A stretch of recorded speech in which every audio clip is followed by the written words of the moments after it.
All right, the Corpus Christi MPO bylaws and operating procedures, Chapter 3, indicate that the Transportation Policy Committee shall elect a chairperson and vice chairperson from among its voting members during the first meeting of each calendar year.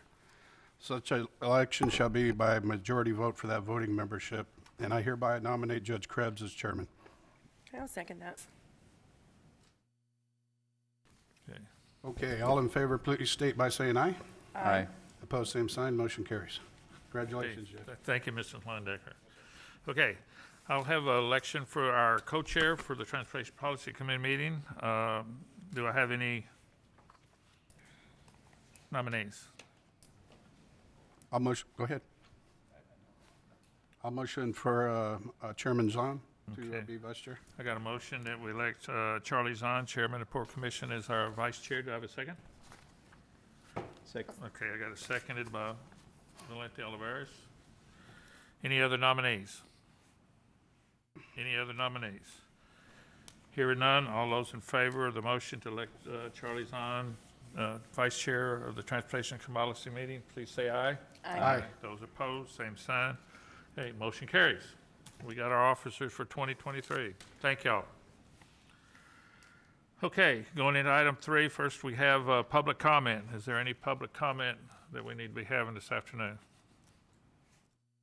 We've not Public received cards nor comments. No comments from the public office. comment? Okay, let me know if you have some, and we can go back to it if we need to. Right, we're good now. Mr. Dunn. Okay, thank you.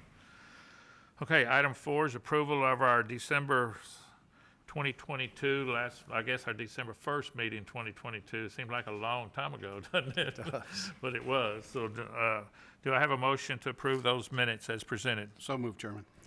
Okay, I got a motion by Mr. Landecker. Do I have a second? Second. Seconded by Mr. Oliveris. Any corrections, additions to those minutes? Hearing none, all those in favor of the motion say aye. Aye. Aye. Those opposed, same sign. Motion carries. Item 5, we got one action item this afternoon. We're going to have on the report on the 2023 performance measures and target. We're going to review, discuss, and then receive public comment, put it out for public comment. Mr. Casper, you got this one, right? I do, sir. Okay. Good afternoon. So as mentioned, we are requesting that this document be released for 1-month public comment. We are not requesting approval. It pertains to how you select projects. When federal transportation dollars are given out, it's required that the process be performance-driven and outcome-based and in support of the 7 national goals. Only 3 of the national goals have performance measures. Performance measure 1 is safety. That's the one we're doing today. But I'll just review quickly. The safety goal is to achieve a significant reduction in traffic fatalities and serious injuries on all public roads. The key part there is it's not dealing with property damage only crashes. The second performance measure, and you'll get that at a later date, is to maintain highway infrastructure in a state of good repair.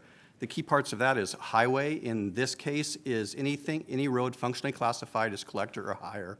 So collector, minor arterial, major arterial, principal arterial, freeway. And infrastructure are bridges, roads, culverts, key parts of the road. The third performance measure, PM3, again, you'll get at a different time, is to achieve a significant reduction in congestion on the national highway system. Again, it's focused on the national highway system, not on roads that are not on the national highway system. Performance measure 1, safety. With all 3 of the performance measures, we have 2 options: to either develop our own performance measure or to support TxDOT's performance measures. We and every MPO in the state have always selected to support TxDOT's performance measures, just as some background. TxDOT's performance measure for safety is greatly influenced by a 2019 resolution that said that we will reduce the number of deaths on Texas roadways by half by 2035 and to 0 by 2050. So that is the key part. You can see in the table the past performance for 2019 through 2021, estimated performance for 2022. Deaths are tracked for up to 6 months after the end of the year. In fact, as of this morning, there were 4,341 deaths. So we are better off than we were in 2021, but we are closing still on the 4,486 that we had last year. Again, we are requesting a release of these performance measures for 1 month public comment. Are there any questions? Any questions of Mr. Casper? Any questions? Okay. I'll entertain a motion that we, Yes, Chairman, I move to release the draft resolution 23-03 supporting the Texas Department of Transportation Safety PM1 performance measures and targets as presented for a 1 month public comment period. yeah, I got a motion. Do I have a second? I have a second. I'll second. Second by Mayor Guajardo. Okay, before I ask for a vote, is there any public comment of anyone that's here in the council chambers that wants to make any public comment on the target and the measures? Any public comment? Okay, hearing none and seeing none. All, oh, Mr. Linton? Judge, yes. Not a question, but a comment.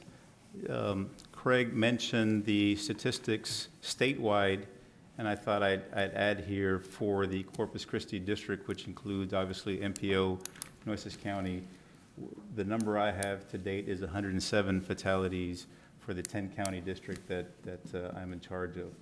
A staggering number, especially when you consider last year we were in the 90 range, 91 range, so we were at 107 this year, which makes it more important that these measures that we're looking at, these safety measures, continues to play a big role in the projects that we select moving forward. Okay.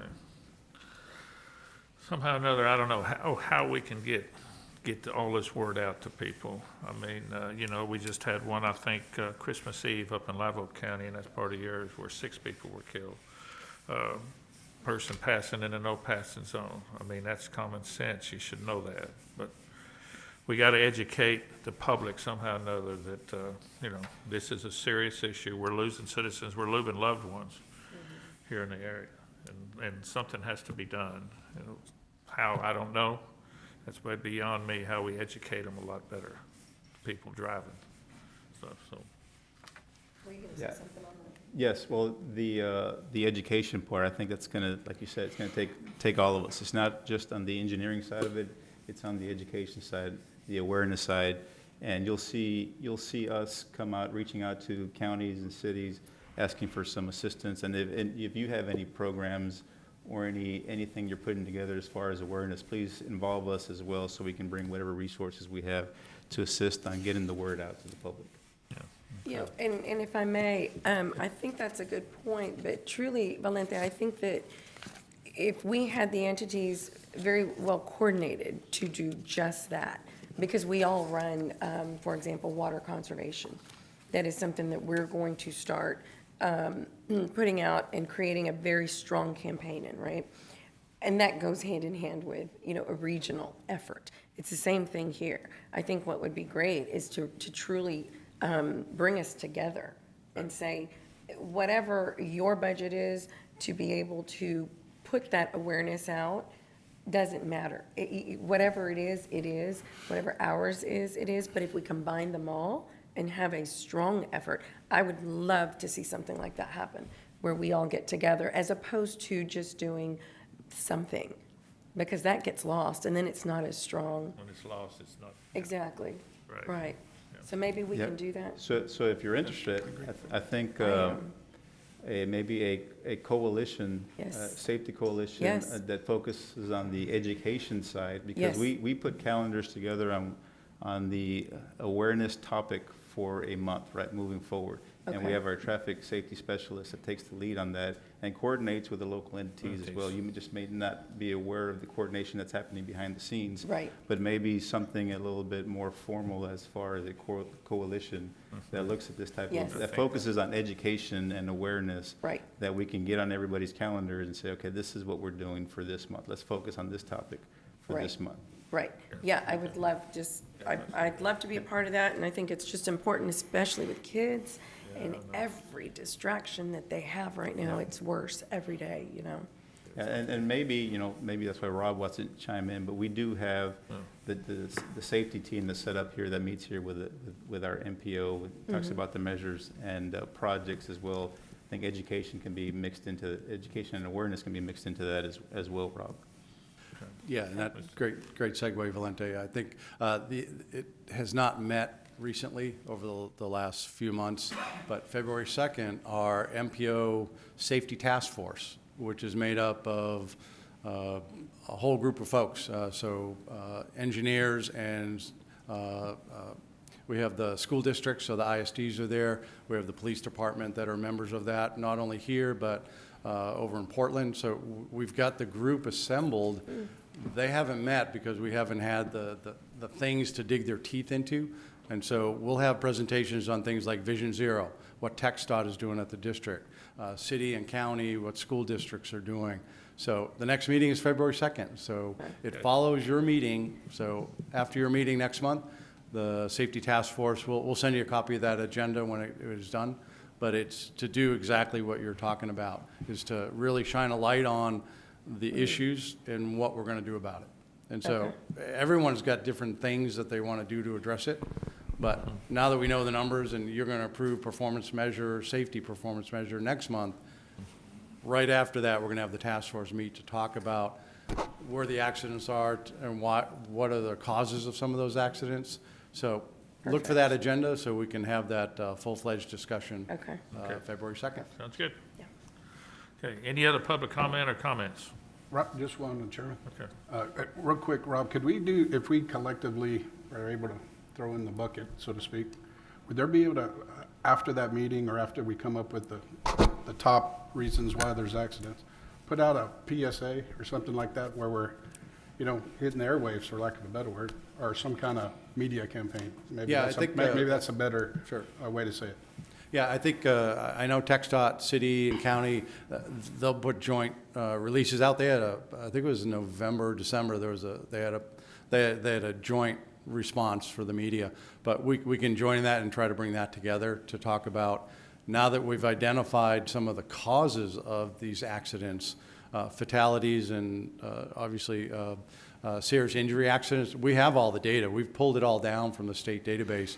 We've cleaned it up. We're going to be able to present that in February, but we'll probably present something at your meeting as well, along with performance measures, to give you the preview of what are the issues, and then lead toward a joint statement by all the MPO members, really to have that PSA of what we've identified and what are those strategies that everyone's using to make things better. So we can work on that. It's a I was great idea. thinking even more granular, like don't pass in a no passing zone. Yeah. Yeah. I mean, Because this is what can happen, and show a picture of. Yeah. So, thank you. Yeah, okay, thank you. it's a nonstop task, right? We've been talking about safety belts and buckling up for years and years, and when you run your numbers, you'll see that unrestrained and even child safety seats, still a huge issue. Distracted driving, unrestrained passengers. It's still a huge issue. That's amazing. It's shocking how many people are not belted. Right. It is. Okay. Any other comments, public comments? Hearing none, I got a motion and a second. All those in favor of the motion say aye. Aye. Aye. Those opposed, same sign. The motion carries. Thank you Ms. very Ketchum. much. Okay, that's the only action item we have for this afternoon, but we do have some information items. First of all, we have 5A, which is a Harbor Bridge update. Mr. Oliveris, you have anything for us on the update? Yes, I asked Rob just to leave this on here just in case I have some updates to provide. Nothing major on this one, other than a continuation of last month's discussion that work is progressing on the tower, the south and the north towers. The contractor has lifted segments on both the south side and the north side towers, including a delta frame.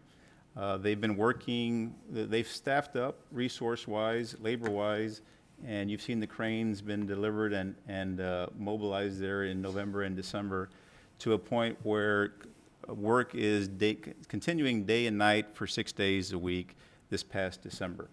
I think they're in a position resource-wise where they plan to ramp up to 7 days a week, 24/7, beginning here in January. So with that, they'll start working on the footprint expansion as well of the foundations.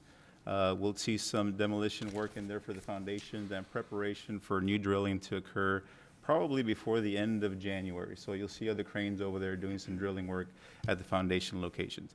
You'll also see an effort from the developer on trying to get some job fairs and recruiting labor workforce for the remainder of the project, which is the road work and your conventional bridges, drainage work, retaining walls. All that will continue this month, trying to resource up and finish that work as fast as possible as well. So from what I'm understanding from the developer, they feel good with the resources they have on the main span bridge. They're trying to load up a little more of the resource side for the remainder of the project. Okay, thank you. Any questions of Mr. Alvarez? Okay, thank you. Thanks for that update. Okay, we got 5B, which is the Corpus Christi MPO Regional Coordination Group for Federal Transportation Grant Update. Mr. McDonald, you got this. Thank you, Mr. Chairman. Not a lot to update you on this, but remember this item is to provide that coordination for the local governments that may be interested in applying for the federal transportation grant, the Infrastructure and Jobs Act. In your memo, you can see we highlighted the next round of the RAISE grant. The 2023 RAISE grants are just issued their call for projects. And if you all remember last year, City of Corpus Christi submitted a RAISE grant for Yorktown. Port of Corpus Christi submitted one for one of their docks. Neither were selected last year. We're expecting maybe the city and the port will resubmit those for the next go round. Since they have the applications done, maybe they will update it. So when the Technical Advisory Committee meets in 2 weeks, we'll ask the technical staff if they're planning on submitting those RAISE grants. And so that's a new call for projects. But remember, the Infrastructure and Jobs Act, they're going to do these grant cycles for 5 years. And so we eventually want to talk to your technical staffs about when do they think they're going to plug in requests for different, there's 23 programs. So are they going to submit for RAISE grant, or are they going to submit for bridge infrastructure type projects, or whatever it is? I know transit can submit different things. So we're trying to coordinate all those efforts so you all know, and the public knows that, yeah, regionally we're coordinating, going after all this billions of dollars of federal money. And the one announcement that just came out was the bridge infrastructure program. And we had a few applications for the small bridge program, but the awards were just announced for the mega or the big projects. Like one of the projects was the Golden Gate Bridge, right? Rehab on the Golden Gate Bridge. We don't have a Golden Gate Bridge yet, but we may have something that big soon. But this project, nothing was awarded in Texas. I think there was a bridge in, let's say it was Kentucky area, a quarter. They got 1.4 billion for some mega bridge. And so that was I think there was only 5 projects awarded. So when we get those new announcements, we'll bring them back to the technical committee and to you to see how we're doing. But again, we want to see if any information we could provide to your technical staff, we'll offer that. So when they submit their applications, they're as strong as possible. Okay. So that's that update. And Any other questions for Mr. McDonald on that? Y'all going to reapply, Mayor, for y'all? You better believe it. Yeah, I was thinking, I hope so. Keep applying, yeah. Yeah, that's right. Okay, item 5C is the Census Urban Area Update, which kind of iffy here, so we'll see what we work through on this. So, okay. Mr. Casper. So last January, we were expecting in March of 2022 to have the census release the urban areas, which are important because they form the basis of what the MPO boundary is. They help determine how much funding MPOs get and what geographic area they cover. In February of last year, Census put out a Federal Register entry that changed how urban areas are delineated. Always in the past, urban areas had been delineated by population density. The Census Bureau changed the criteria to population density or housing units, whether or not they're vacant. So a vacant housing unit counted the same as a household of 2.5 people. With the expectation or the statement that the urban areas would be released in summer of 2022, and then that changed to autumn of 2022, and then that changed to December of 2022. Well, last week, the Census Bureau put out the populations for each urban area, but not the maps. We had, when we put our memo together, we had full expectation that all the data would come. Again, it didn't. We don't have the map, but we do have the population. The population is very slightly under 400,000, 399,450, I believe, or in that area. So we have our population, and that will be used to determine funding to the MPO. Funding for the RTA, the federal funds, are determined by the population of the urban area. We don't have the boundary yet. That could be as late as May, looking at what the census has on their website. It could be this month. It could, they're vague as to when they'll be putting that out. But after we get the urban area, we will go through our process to forecast where, as you remember last month, we did the, talked about forecasting the growth in our area. We'll forecast that growth, and our boundary has to at least be the urban area plus the area that our forecast says will become urban by 2050. It can be bigger than that. As I mentioned in the memo, it can include all of the MSA, which would be all of Nueces and Sampat County. However, that boundary would not change our funding amount. The funding amount is based only on the census-designated urban areas. So there's no benefit to adding the area, and there is, but it does add a lot of forks to dig at the pie of funding. So are there questions? Any questions on it? It's kind of confusing now as to where we're going. Yeah, so we will wait for the Census Bureau to put out their map, and then we'll bring it back through, but it could change. It's possible, we talked about this with the TAC, that our urban area, the Corpus Christi urban area, either is adjoined to, or our growth forecast adjoins to, the Ingleside, Port Aransas Pass metropolitan area or urban area, which would then expand our area. So that's a possible outcome. Only one, the good news is I looked, only one area that was urban in 2010 is no longer urban in our area. It's not Sinton, I just lost the name. I think it was Sinton. Was it Sinton? That dropped below the threshold of being urban. So, but other than that, they're all the same as 2010, so. We'll wait and see. Yes, Wait and see, I'm sorry, I know. it's just how this whole thing We're has at the gone. mercy of the government. Judge, quick question. So timeline-wise, Craig, when we receive the information we're waiting for from there to get to a point to finalize the MPO area, what are we looking at there? So after, it's 180 days is I'm 99% sure it's 180 days. I actually haven't looked at it recently, but so after we get the urban area from the census, we will go through a process with TxDOT and Federal Highway to create an adjusted urban area, because urban areas and adjusted urban areas and MPO boundaries have nothing to do with like city boundaries. Sure. So we'll go through a process with TxDOT and Federal Highway and our TAC to avoid a road going urban, rural, urban, rural, urban, rural as the census urban area zigzags in and out. So we'll create a smooth boundary that will become the adjusted urban boundary, and that will be used for functional classification because, you know, that changes functional classification. That is, I want to say, a 60-day process. And then after we have the adjusted urban area, we will, any new municipalities that are added in have, I believe, are supposed to get an invitation to be on the MPO board. But I honestly don't foresee that happening. Then we go through our small area forecast, and that will, small area forecasts can take, will be at the mercy of that process and approval of the small area forecast to see what the MPO boundary is. Yeah.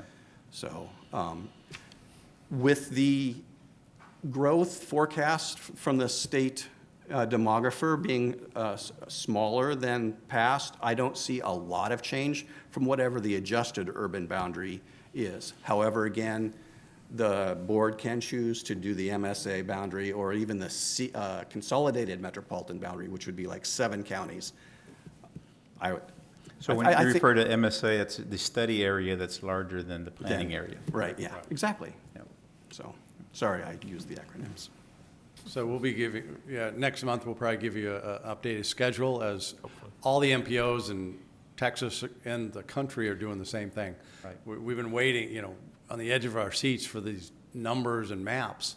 And so it's going to be a little bit, not quite a fire drill, but everybody wants to push forward to know, well, what are your boundaries, who's involved, how we take all of that into our normal planning process. So we know TxDOT's going to be real busy because they have to deal with all the MPOs around the state with their new numbers. And if you think of like the Dallas area, they grew by 1 million people over the last 10 years. So their boundary issue is going to be contentious probably. I mean, it's just a lot of people to put in and then invite more to the table to do the funds. But as Craig said, we're not expecting ours to broaden that far out, but we'll let you know. We'll give you an update next month. But there are, as Craig said, there are time limits. We just need to corral all the different time limits and bring them forth. We'll give you a schedule. Okay. Let's see. Okay. Any other questions? Okay. Concludes all our review items. We'll go ahead and item 7, which is is there any committee person have any items of interest they want to announce? Okay.